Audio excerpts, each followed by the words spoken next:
ನಮ್ಮ ಜಿಲ್ಲೆನಲ್ಲಿ ಇನ್ನೊಂದು ಸಿಹಿ ಸುದ್ದಿ. ರೇಣುಕಾ ಯಲ್ಲಮ್ಮ ದೇವಸ್ಥಾನ, ರೇಣುಕಾ ಯಲ್ಲಮ್ಮ ಗುಡ್ಡದ ಅಭಿವೃದ್ಧಿಗೋಸ್ಕರ ಘನ ಸರ್ಕಾರದಿಂದ ಒಟ್ಟು 215 ಕೋಟಿ ರೂಪಾಯಿ ನಮಗೆ ಕ್ಯಾಬಿನೆಟ್ ಅಪ್ರೂವಲ್ ಆಗಿ ಬಂದಿದೆ. ಈ ಅನುದಾನದಲ್ಲಿ ಕೇಂದ್ರ ಸರ್ಕಾರದ್ದು 118 ಕೋಟಿ ರೂಪಾಯಿ ಹಾಗೂ ರಾಜ್ಯ ಸರ್ಕಾರದ್ದು 97 ಕೋಟಿ ರೂಪಾಯಿ ಆಗುತ್ತದೆ.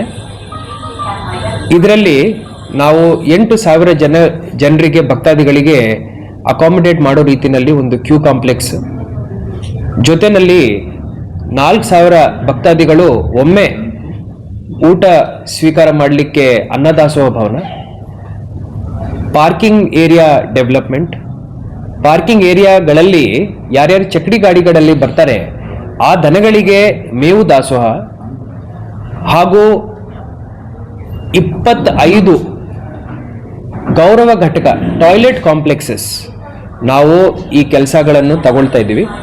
ಜೊತೆಯಲ್ಲಿ ಇನ್ನೂ ಸಣ್ಣ ಪುಟ್ಟ ಸುಮಾರು ಕೆಲಸಗಳು, ಉದಾಹರಣೆಗೆ ಸುಮಾರು ಭಕ್ತಾದಿಗಳು ಫಸ್ಟ್ ಎಣ್ಣೆ ಹೊಂಡಕ್ಕೆ ಹೋಗಿ ಅಲ್ಲಿ ಸ್ನಾನ ಮಾಡಿಕೊಂಡು ಮತ್ತೆ ದೇವಸ್ಥಾನ ಒಳಗಡೆ ಬರೋರು ಇರ್ತಾರೆ.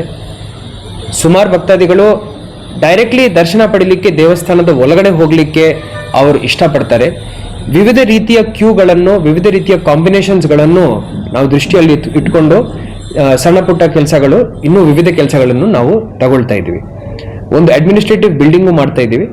ಈ ಎಲ್ಲ ಕೆಲಸಗಳನ್ನು ಈಗಾಗಲೇ ನಾವು ಟೆಂಡರ್ವನ್ನು ಕರೆದಿದ್ದೀವಿ. ಲೋಕೋಪಯೋಗಿ ಇಲಾಖೆಯನ್ನು ನಾವು ಎಕ್ಸಿಕ್ಯೂಟಿಂಗ್ ಏಜೆನ್ಸಿ ಅಂತ ನೇಮಕಾತಿ ಮಾಡಿದ್ದೀವಿ. ನೇಮಕ ಮಾಡಿದ ನಂತರ ಈ ಜನವರಿ 30ನೇ ತಾರೀಕು ಟೆಂಡರ್ ಪೀರಿಯಡ್ ಎಂಡ್ ಆಗುತ್ತೆ. ನಾವು ಎಲ್ಲರೂ ಸಾಯಶಕ್ತಿ ಪ್ರಯಾಸ ಮಾಡ್ತೀವಿ. ಫೆಬ್ರವರಿ 15-20 ತಾರೀಕು ಒಳಗಡೆ ಈ ಕೆಲಸಗಳನ್ನು ನಾವು ಶಂಕುಸ್ಥಾಪನೆ ಮಾಡಲಿಕ್ಕೆ ಪ್ರಯಾಸ ಮಾಡ್ತೀವಿ. ಇದರಲ್ಲಿ ನಮ್ಮ ಉಸ್ತುವಾರಿ ಸಚಿವರು ಇರ್ಬೋದು, ಪ್ರವಾಸೋದ್ಯಮ ಸಚಿವರು HK ಪಾಟೀಲ್ ಸಾಹೇಬರು ಇರ್ಬೋದು, ಅದೇ ರೀತಿ ಮುಜರಾಯಿ ಸಚಿವರು ರಾಮಲಿಂಗ ರೆಡ್ಡಿ ಸಾಹೇಬರು ಇರ್ಬೋದು, ಎಲ್ಲರೂ ಒಂದಾಗಿ ಈ ಕೆಲಸವನ್ನು ಇಲ್ಲಿ ಅನುಷ್ಠಾನ ಮಾಡಲಿಕ್ಕೆ ನಮ್ಮ ಸವದತ್ತಿ ಶಾಸಕರ ಜೊತೆ ಕೈ ಜೋಡಿಸಿದ್ದಾರೆ.